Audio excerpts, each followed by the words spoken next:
আপনি আমার সামনে আসেন, আপনার সঙ্গে আমি কথা বলবো। তারপরে বলল আপনি ওই বক্সটা নেন আগে। তারপরে আমি তাড়াহুড়ো করে ওই বক্সটা নিলাম। নেওয়ার পরে সে বলল আপনি যেদিক দিয়ে এসেছেন সেদিক দিয়ে আবার বাসে চড়ে রংপুরে চলে যান, আপনার সঙ্গে আমি আজকেও দেখা করতে পারবো না, ভালো থাকেন। এইটা বলে সে ফোনটা রেখে দিল। যাই হোক, আমার মাথা খুব গরম হয়ে গেল। আমি শাপলা চত্বরের মধ্যে একদম চতুর্পাশে খুঁজেছি তাকে, কিন্তু তাকে আর পাইনি। বিভিন্ন মেয়েকেও জিজ্ঞেস করছি, আচ্ছা আপনি কি আমাকে ফোন দিলেন? তারপরে আমি নাম্বারেও কল করছি, দেখতেছি কোনো মেয়ের ফোনেই এই কলটা যাচ্ছে না। আর কিছুক্ষণ পরে নাম্বারটাই অফ হয়ে গেল। খুবই রহস্যজনক মনে হলো, মানে আমার কোনো কিছুই ভালো লাগতেছে না। যাই হোক, বক্সটার ভিতরে যে কি আছে এটাও আমি জানি না, মনটাই খারাপ হয়ে গেল। তারপরে বাসে উঠলাম, চলে গেলাম বাসায়। বাসায় গিয়ে ভাবতেছি বক্সটা খুলবো, আবার মনে মনে ভয়ও লাগতেছে, কে আবার কি না কি দিল বক্সের মধ্যে, যদি আবার কোনো ঝামেলা হয়ে যায়। তারপরে বক্সটা খুললাম, আর বক্সটা খুলে ভিতরে কি দেখলাম জানেন? অনেকগুলো চকলেট, আর সেই চকলেটগুলোর নিচে 5,000 টাকা দেখতে পেলাম। আমি সঙ্গে সঙ্গে তাকে ফোন করলাম, ফোন করে বললাম, আচ্ছা আপনি চকলেট আর 5,000 টাকা কেন দিয়েছেন? তখন সে বলল, আসলে আমি আপনার ভয়েস শুনেই বুঝেছি আপনি একজন বেকার ছেলে, আপনার হয়তোবা হাত খরচের দরকার আছে, তাই আমি টাকাটা পাঠিয়ে দিয়েছি।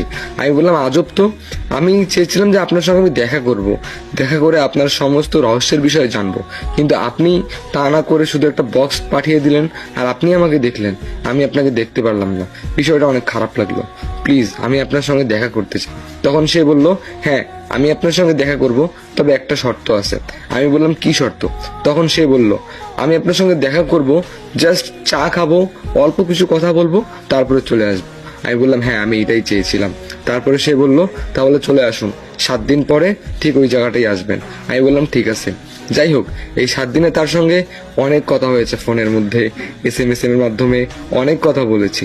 মানে কেমন যেন একটা না মায়া সৃষ্টি হয়েছে। সেই মেয়েটাকে কিন্তু আমি কখনো দেখিনি, শুধু তার নামটাই জানি, তার নামটা রিয়া। তবে আমি মনে মনে চিন্তা ভাবনা করেছি, নামটা যে সুন্দর, হয়তো মেয়েটা আরো সুন্দর হতে পারে। তবে অদ্ভুত বিষয় কি জানেন, তার প্রতি একটা মায়া কাজ করা শুরু করছে আমার। মানে আমার কি দরকার হয় না দরকার হয় সে আমার ভয়েস শুনেই বুঝে যায়। তবে তার প্রতি আমার একটা মায়া কাজ করে, আমার কি দরকার না দরকার সে অটোমেটিকলি বুঝে যায়। আমি জানি না সে কিভাবে বুঝে যায়।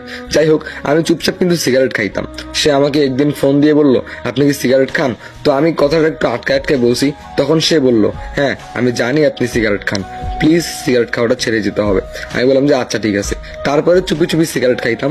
এরপরে ওকে অনেক ফোন দিছি, কিন্তু সে ফোনটাই আর ধরেনি। একদিন সে আমাকে ফোন করলো, ফোনটা রিসিভ করলাম। রিসিভ করা মাত্রই বললাম, তোমাকে এতদিন ফোন দিলাম, তুমি ফোনটা রিসিভ করলে না কেন?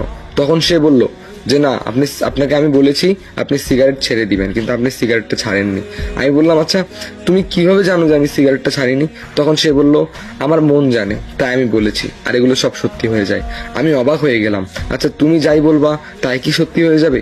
যাই হোক, ওর প্রতি একটা মায়া তৈরি হয়ে যায়, কেমন যেন ওকে আমি আস্তে আস্তে ভালোবেসে ফেলি। এবার 7 দিন পরে যেহেতু দেখা করব, এবার আমি ওকে দেখা করে যেভাবে হোক না কেন আস্তে আস্তে ওকে আমি আমার লাইনে নিয়ে আসবো। দেন তারপরে কিছুদিন পরে আমি ওকে প্রপোজ করে ফেলবো। খুব ভালো লাগতেছে যে 7 দিন পরে দেখা করব, মানে আনন্দের শেষ। যাই হোক, এই 7 দিন কোনো রকম কথাবার্তা বলে চলে গেলাম দেখা করার জন্য। কুড়িগ্রাম শাপলা চত্বরে দাঁড়িয়ে আছি, তার সঙ্গে আমি দেখা করব। কিছুক্ষণ পরে আমার নাম্বার একটা ফোন আসলো, ফোনটা আমি রিসিভ করলাম। রিসিভ করার সঙ্গে সঙ্গে মেয়েটা বললো, আপনি কোথায়? আপনাকে কিন্তু আমি দেখেছি, তাড়াতাড়ি একটা অটো নেন, অটো নিয়ে সোজা চলুন। আমি বললাম, কোথায় যাব? তখন সে বলল, ধরলা ব্রিজে চলুন। আমি অবাক হয়ে গেলাম, বললাম যে আমি একাই যাব, আপনি আসবেন না? তখন সে বলল, আমি আপনার সঙ্গে রিক্সায় বা অটোতে যেতে পারবো না, আপনি একাই যান, আপনি ওখানে পৌঁছানোর পরে দেখবেন ঠিক আমি ওখানে পৌঁছে গেছি। আমি বললাম যে আচ্ছা ঠিক আছে, আপনি যে কি শুরু করছেন এটা আপনিই জানেন। এই যুগের মধ্যে যে আপনার কেন যে আগের যুগের কথা ভাবতেছেন, কেন যে ওইভাবে চলতেছেন, এটা আপনি জানেন। তারপরে ফোনটা রেখে একটা রিক্সা নিয়ে চলে গেলাম, ব্রিজের মধ্যে নামলাম। ব্রিজটা অনেক সুন্দর, জীবনে প্রথমবার এসেছি। যাই হোক, অনেক খোঁজাখুঁজি করলাম, কিন্তু তাকে পেলাম না। তারপরে একটা নাম্বারে ফোন করলাম, ফোন করার সঙ্গে সঙ্গে দেখতে পেলাম একটা ফোন বাজতেছে।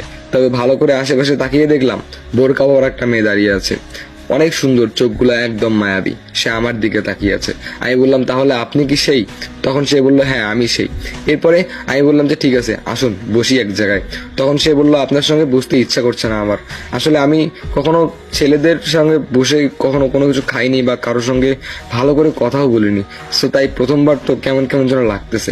আমি বললাম, আচ্ছা আর সমস্যা নেই, আসুন চা খাবো। তারপরে একটা হোটেলে বসলাম চা খাওয়ার জন্য।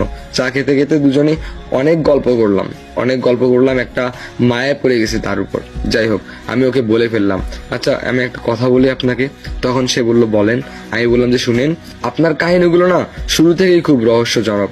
মানে এক কথায় বলতে গেলে আপনার প্রত্যেকটা কাহিনী দিনের পর দিন, রাতের পর রাত শুধু আমাকে ভাবিয়েছে। আপনাকে ছাড়া কোনো কিছুই আমার ভালো লাগে না। সত্যি বলতে আমি আপনাকে সারা জীবনের জন্য আমার জীবনে চাই। I love you. আমি আপনাকে অজান্তেই ভালোবেসে ফেলেছি।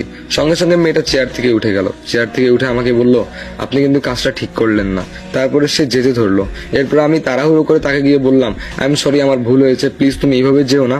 তখন সে বলল, এসব প্রেম ভালোবাসায় আমি বিশ্বাসী না। আমি আপনাকে আমার বাবার নাম্বার দিয়ে দিব, আমার বাবার সঙ্গে কথা বলে একবারই বিয়ের কথা বলবেন। কারণ প্রেম ভালোবাসা যারা করে